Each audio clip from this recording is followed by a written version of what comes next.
Shalom saudara yang terkasih. Hari ini kita bertemu lagi dalam pembahasan tentang tema banyak orang yang tidak mengenal Tuhan.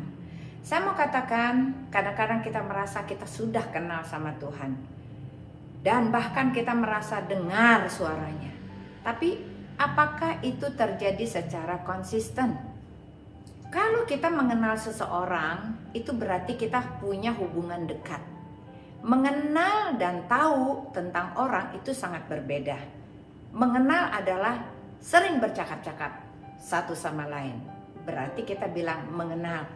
Demikian juga dalam pembahasan kita kali ini, apakah kita benar-benar mengenal Tuhan kita? Banyak orang tidak mengenal Tuhan. Baik, sebelum saya akan mulai, kita akan berdoa terlebih dahulu. Bapa dalam surga, hari ini kami akan disegarkan kembali dengan firman Tuhan. Ajar kami Tuhan, supaya kami mengerti apa yang menjadi isi hati-Mu, supaya kami dibukakan mata rohani kami, dan kami dibangun, tubuh rohani kami semakin kuat. Terima kasih, berbicara kepada kami, dan hamba-Mu ingin mempermuliakan nama-Mu. Dalam nama Yesus kita semua yang siap diberkati Tuhan, kita katakan amin. Shalom saudara yang dikasihi Tuhan. Bagaimana sih cara kita mengenal Tuhan? Kalau kita percaya bahwa Yesus ada di hati kita, kita udah pasti akan bercakap-cakap dengan Dia setiap hari. Tapi masalahnya banyak orang Kristen tidak menyiapkan hatinya, tidak menyiapkan waktunya untuk memanggil nama Tuhan dan bercakap-cakap. Padahal Tuhan selalu minta dua arah, bukan satu arah. Tuhan tidak akan berbicara kepada kita sembarangan tanpa kita menyapa Dia terlebih dahulu. Karena Tuhan kita adalah Tuhan yang sangat-sangat sopan. Kalau kita dalam masalah, engkau lebih ingat pada masalahmu, terikat oleh masalahmu, atau engkau tiba-tiba langsung teringat sama Tuhan? Banyak orang yang dalam penindasan, dalam kekecewaan, dalam problem, dalam pertikaian, mereka cuma ingat pertikaiannya, tapi mereka jarang untuk memanggil nama Tuhan. Mari saya ajak kita lihat ayat yang berikut ini. Ayub 35 ayat 9 sampai dengan 11 mengatakan begini. Orang menjerit oleh karena banyaknya penindasan, berteriak minta tolong oleh karena kekerasan orang-orang yang berkuasa. Tetapi orang tidak bertanya, di mana Allah yang membuat aku dan yang memberi nyanyian pujian di waktu malam, yang memberi kita akal budi melebihi binatang di bumi dan hikmat melebihi burung di udara. Betulkah? Benarkah? Kita dalam masalah, kita jarang-jarang mencari wajah Tuhan. Bahkan kita minta nasihat-nasihat daripada orang-orang di sekitar kita. Tentunya nasihat yang Tuhan berikan dan dari pemikiran orang yang terbatas itu sangat berbeda. Kalau kita mengandalkan Tuhan, kita berserah penuh kepada Tuhan, menyerahkan problem hidup kita kepada Tuhan, maka yang akan terjadi, ada pertolongan Tuhan kepadamu tepat pada waktunya. Enggak pernah terlambat. Jangan mengandalkan manusia, karena Tuhan berkata, terkutuklah orang yang mengandalkan manusia, tetapi orang yang mengandalkan Tuhan, dia akan semakin hari semakin kuat. Dia akan berlari semakin lama semakin kencang. Mari kita dengarkan bagaimana 3 cara ini dapat merubah kehidupanmu sehingga engkau semakin hari semakin mengenal Tuhan. Mari kita bahas. Hal yang pertama, mencari wajah Tuhan. Mazmur 27 ayat 8. Hatiku menuruti firman-Mu, carilah wajahku, maka wajah-Mu ku cari, ya Tuhan. 1 Tawari 16 ayat 11 berkata begini, carilah Tuhan dengan kekuatannya, carilah wajahnya selalu. Matius 7 ayat 8. Karena setiap orang yang meminta menerima, dan setiap orang yang mencari mendapat, dan setiap orang yang mengetuk pintu baginya pintu dibukakan. Berarti Tuhan minta kita selalu mencari wajah Tuhan. Mencari wajah Tuhan itu jangan sekali-sekali. Kalau kita mau doa kita didengar Tuhan, kita mau mengenal Dia lebih dalam, panggil namanya, cari wajahnya setiap hari. Cara mencari wajahnya gimana ya? Kita suka tanya, apakah harus ke gereja? Apakah harus aku pergi kemana untuk mencari wajah Tuhan? Tuhan bilang enggak. Masuklah ke dalam kamarmu dan engkau berdoa. Itu namanya cara mencari wajah Tuhan. Kita hanya berdua saja. Bagaimana cara kita berdua pada saat kita dalam pekerjaan? Karena Tuhan itu tidak terbatas oleh ruang dan waktu. Kita bisa loh berbicara sama Tuhan. Sewaktu kita nyetir mobil, dalam kendaraan umum, kita bisa loh memanggil nama Tuhan. Saat kita pagi hari, siang hari, malam hari, enggak terbatas ruang dan waktu. Berarti percakapan itu bisa terjadi kapan saja. Ingat, kalau kita melakukan itu, Tuhan itu mendengar. Dan Tuhan itu melakukan apa yang kita minta. Tuhan bilang, kalau engkau minta, pasti Tuhan akan memberikannya dan engkau akan mendapat. Kalau engkau mengetuk, maka pintu akan dibukakan. Engkau mencari, pasti dapat. Wajah Tuhan adalah harus dari kita, pribadi kita yang mengejar. Dengan membaca Alkitab setiap hari. Ini rutin. Kita kadang-kadang kita tidak mengerti dan kita hampir-hampir menyerah. Karena mungkin pembacaan kita kurang menarik dan menurut kita ini biasa-biasa saja, nggak ada kuasa. Tapi ingat, pada saat kita melakukannya dengan setia setiap hari, secara perlahan-lahan, Alkitab itu yang kita baca dari kitab Kejadian sampai Wahyu, kita ulang lagi kitab Kejadian sampai Wahyu, kita ulang lagi dari kitab Kejadian sampai Wahyu, berkali-kali sepanjang tahun, bertahun-tahun. Maka apa yang terjadi? Tuhan akan memberikan pengertian yang baru buat kita.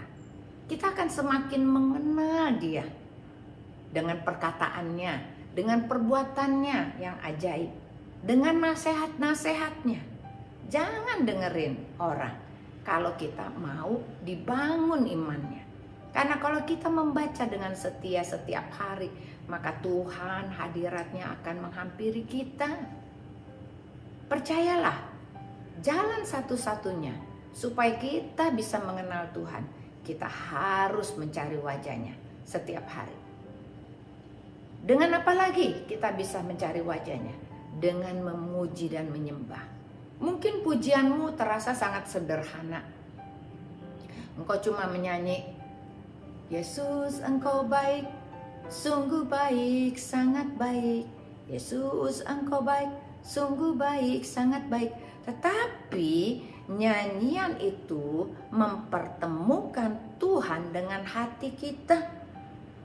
Karena tanpa terasa pujian penyembahan kita sedang mengagung-agungkan Dia.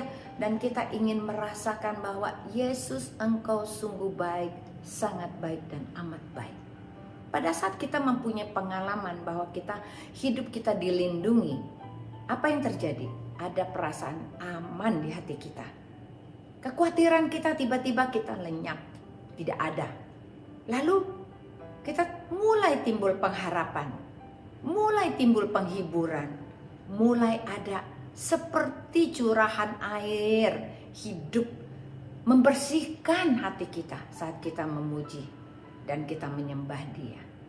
Apalagi yang membuat kita menemukan dan mencari wajah Tuhan, kita berdoa. Kita berdoa itu nggak boleh satu kali. Kita harus berdoa terus menerus, terus menerus, terus menerus. Air yang cuma satu tetes, kalau dia mengalir terus dengan tetesan-tetesan itu, maka akan membuat sebuah batu itu berlubang.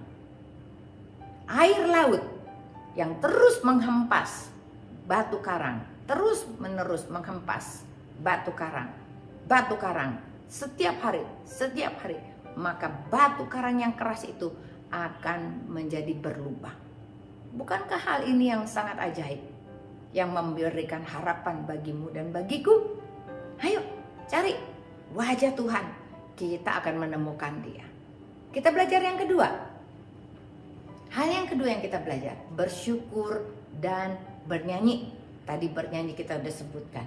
1 Tawarikh 16 ayat 8. Bersyukurlah kepada Tuhan, panggillah namanya, perkenalkanlah perbuatannya di antara bangsa-bangsa. Bernyanyilah baginya, bermazmurlah baginya, percakapkanlah segala perbuatannya yang ajaib.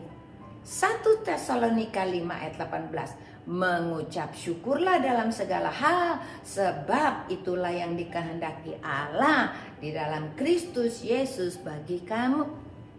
Kita mengucap syukur saat kita diberkati, kita gampang banget. Tapi mengucap syukur dalam kesedihan, itu yang paling susah. Tetapi Tuhan berkata, jikalau kita mengucap syukur dalam keadaan susah, dalam keadaan sedih, maka kita akan menerima reward 2 kali lipat daripada orang yang bersyukur dalam kesenangan. Kenapa? Untuk mengucap syukur dalam kesedihan, dalam problem, dalam sakit penyakit, di dalam tekanan, dalam penindasan, itu tidak mudah. Seperti Rasul Paulus dan Silas yang berada di penjara.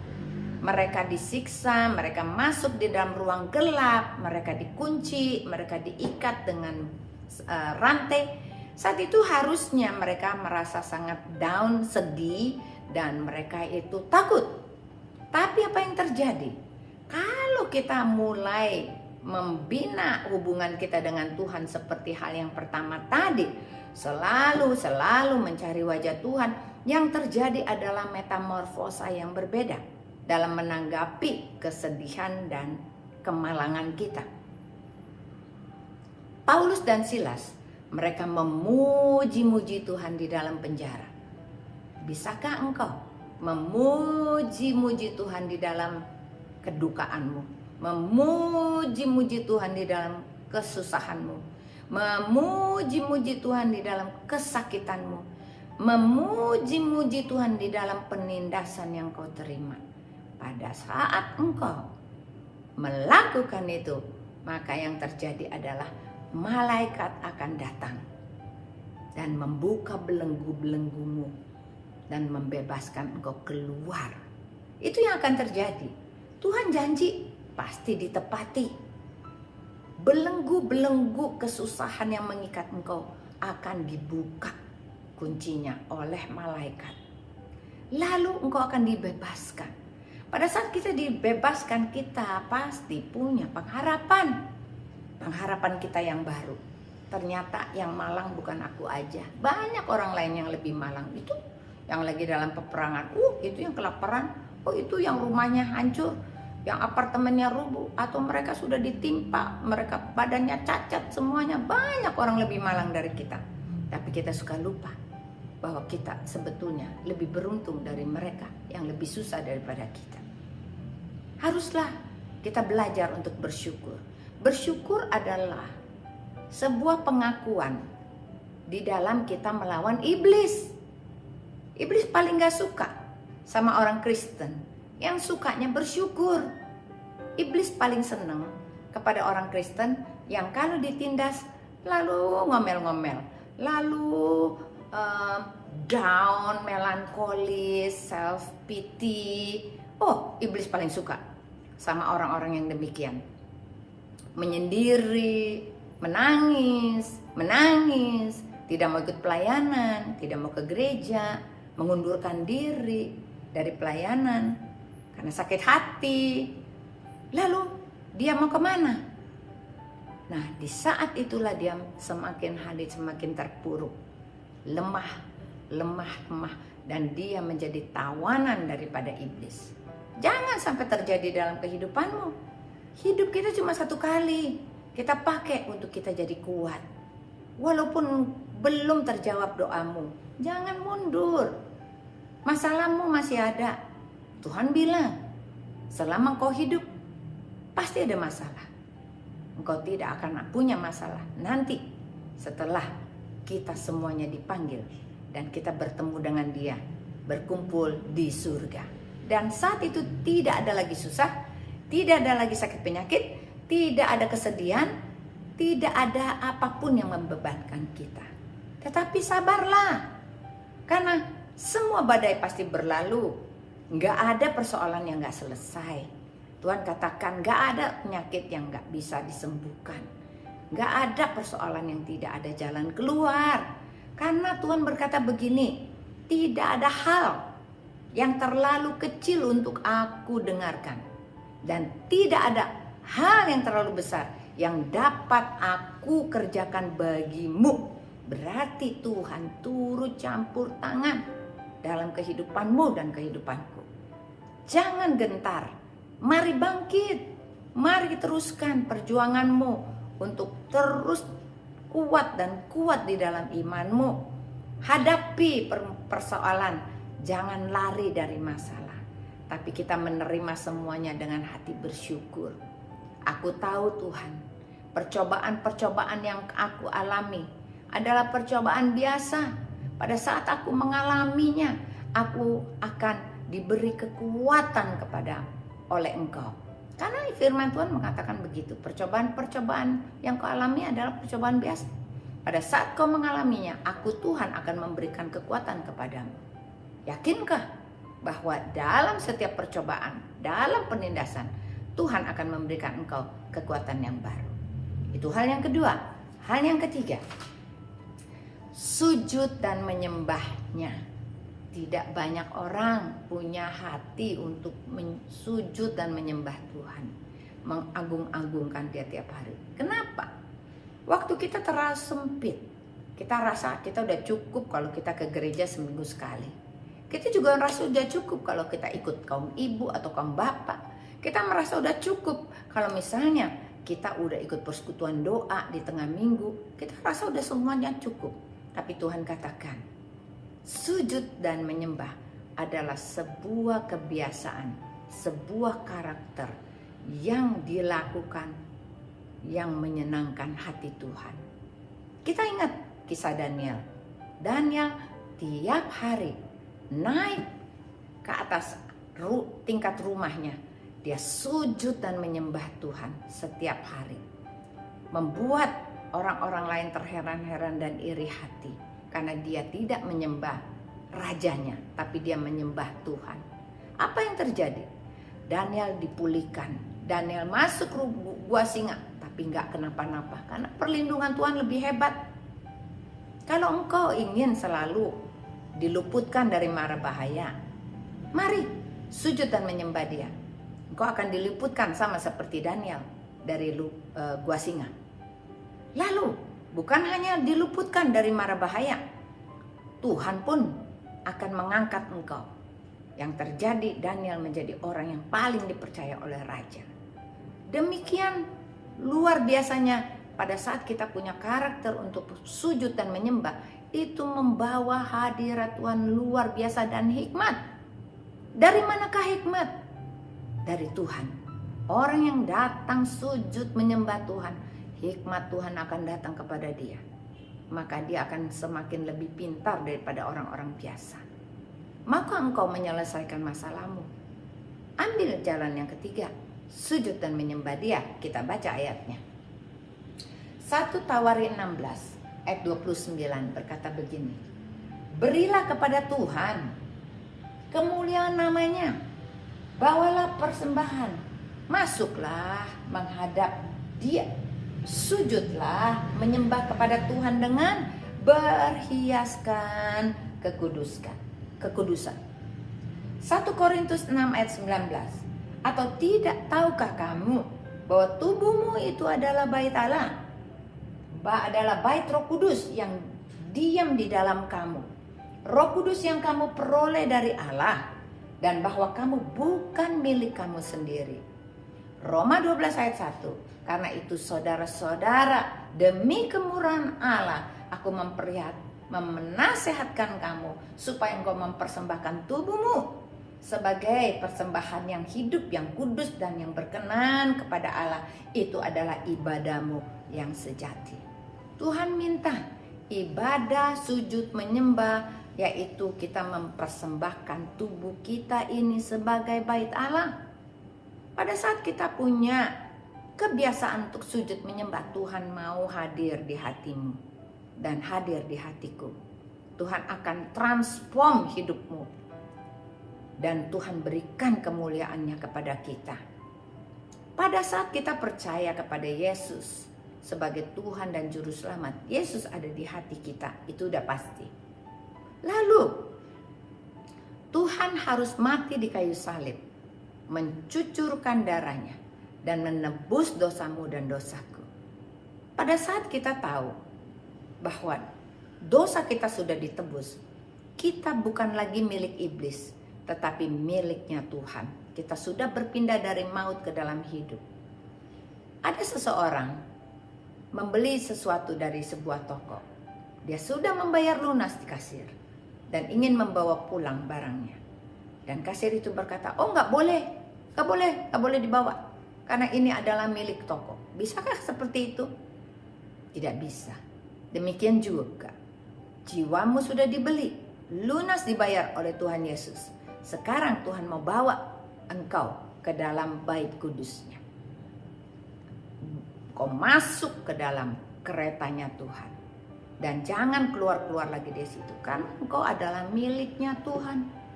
Jangan kabur, jangan loncat. Janganlah engkau melakukan kehendakmu sendiri. Karena engkau hidupmu sudah dibeli, punyanya Tuhan. Kalau punyanya Tuhan, Tuhanlah yang melakukan suka-suka Dia terhadap hidup kita. Dialah yang membentuk kita seperti sebuah tanah liat. Tuhan yang membentukmu dan membentuk aku seperti apa yang Dia mau. Karena hidup kita bukanlah milik kita lagi, tapi miliknya Kristus. Supaya Kristus bisa memancar dari hatimu. Dengan cara apa? Kalau kita sering bersaksi, kita menceritakan kemuliaan Tuhan, kita menceritakan kebaikan Tuhan, kita menceritakan semua mujizat yang dilakukan Tuhan buat kita, maka kemuliaan Tuhan akan memancar dalam kehidupanmu. Kita memuliakan Tuhan dengan mulut kita, karena tubuh ini adalah bait Allah.